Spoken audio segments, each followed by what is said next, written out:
ఒక టాస్క్లో, అందుకే నేను నామినేట్ చేయాలి. Second point is fine. First point అగ్రెసివ్గా ఆడడం, ఆపోజిట్ టీమ్ని తొక్కేసి అని చెప్పారు కదా. ఆపోజిట్ టీమ్ నానట్లే, సంచాలకుని అంటున్నా. పేరునాన్ని కూడా మీరు అన్నారు కదా, అంటే యూసేజ్ ఆఫ్ వర్డ్స్ వాళ్ళ మీద నీ డామినెన్స్ చూపించాలన్నట్లు మాట్లాడినట్టు అనిపించింది. ఆ గేమ్లో నేను ఉండడం వల్ల నేను నా పాయింట్ అప్పటికి రేస్ చేశాను, ఎక్కడ తప్పు జరిగింది, నేను ఎందుకు బయటికి రావాల్సి వచ్చింది అని. సో ఇంకొంచెం ఫేర్గా ఉండి ప్రాపర్గా వేరే వాళ్ళ మ్యానిపులేట్ అవ్వకుండా ఉండుంటే బాగుండు అనిపించింది. ప్రతి గేమ్ వచ్చేసరికి ఒకలాంటి నీ నేచర్ అనేది చేంజ్ అయిపోతుంది, అది నాకు అర్థం కావట్లేదు. నిన్న కూడా చాలా ఫన్ టాస్క్కి నేను ప్రేరణ ప్రేరణ ప్రేరణ అని పిలుస్తున్నాను, నువ్వు నన్ను చూడటానికి కూడా రెడీ లేవు. ఇట్స్ జస్ట్ ఫన్ టాస్క్, ఒకసారి కూడా వినొచ్చు కదా, ఏం చెప్దాం అనిపించింది. ఫస్ట్ డే మీ బేబక్కతో కరెక్ట్ కాదు అని అనిపించింది. అండ్ దాని తర్వాత వెన్ టాస్క్ పెట్టినప్పుడు కిక్ చేయడం అనేది బ్రిక్ ఎస్ అంటేనే అది జరిగింది. గేమ్ అనేది ఎప్పుడు ఫేర్ గా ఆడినప్పుడు జనాలు ఒకలా గుర్తు పెట్టుకుంటారు, unfair and all of that. So I'm nominating.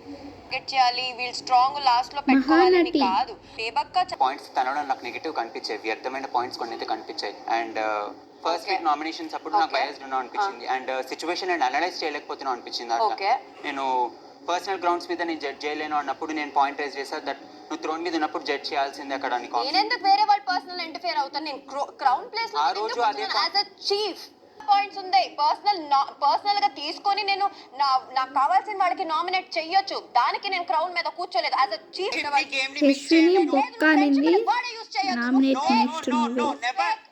నాకు ఎమోషన్స్ ఉండడం వల్ల ఎలా ఎఫెక్ట్ అయింది? బిగ్ బాస్ హౌస్ కి నాకు ఎమోషన్స్ ఉండడం వల్ల ఎలా ఎఫెక్ట్ అయిందిరా? Simple point. నేను ఉన్నా, నాకు ఎఫెక్ట్ అయింది అంటే నీ ఎమోషన్స్ నీ కంట్రోల్ లేవు, అంతేనా? లేదు, నాది కూడా లేదు. చోట కలిపేసి అందరిది అన్నం ఇచ్చాం, అలా అయితే మీ దగ్గర అన్నమే లేదు. ఓకేనా? మేము ఇచ్చాం, నేను అన్నం తిన్నానా? అండ్ పొద్దున కూడా తెలిస్తే ఓకే అన్నాడు అన్న. ఎవరికి ఏమేమి ఆకలిస్తే మా దగ్గర ఇవ్వడానికి రెడీగా అడిగావా? చెప్పినప్పుడు నేను విన్నాను, నేను చెప్పినప్పుడు నువ్వు విను.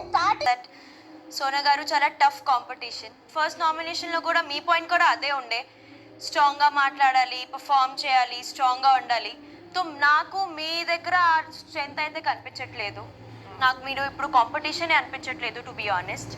నాకు ఈరోజు పొద్దునే తెలిసింది దట్ చికెన్ ఇన్వాల్వ్మెంట్లో మీరు కూడా ఉన్నారు, మీ ముందే అది జరిగింది.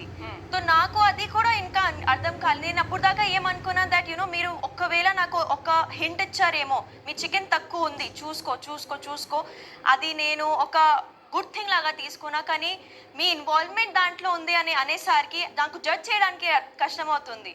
మీరు ఇటు ఆడుతున్నారా, అటు ఆడుతున్నారా? నువ్వు ఎట్లయితే జడ్జ్ చేయలేకపోయినావో నా పొజిషన్ని నేను అట్లే బ్యాలెన్స్ చేసుకున్నా, అంతే. అది నీకు జడ్జిమెంట్కి రాలేదు, అంతే. ఆ గేమే వేరేగా ఉండుంటే, ఆ గేమ్లో లాస్ట్గా టై అనేది ఏది అది అసలు ఉండేదే కాదు. సో నేను నీకు చెప్పాను, నాకు ఉన్న క్లారిటీ ఆ గేమ్లో ఎవరికి నామినేషన్స్లో నీ పేరైతే నేను తీసుకుంటా, తెలుసు. Because you broke my heart. నేను నా లైఫ్లో ఫ్రెండ్షిప్కి నేను చాలా వాల్యూ ఇస్తాను. సో అలాంటి ఒక విషయంలో మోసం చేసావు నువ్వు. నీకు ఆ కిచ్చు ఇక్కడ 6 గేమ్ ఆడుతున్నాం, సాక్స్ గేమ్ ఆడుతున్నాం. మీ క్లాన్ల నుండే సంచాలకు వచ్చి ఇక్కడ సంచాలకు అది చూడడం జరిగింది.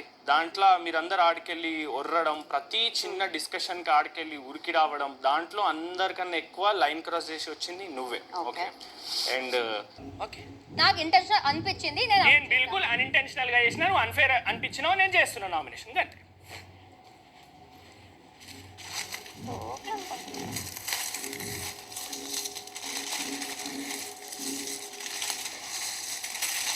Thank you.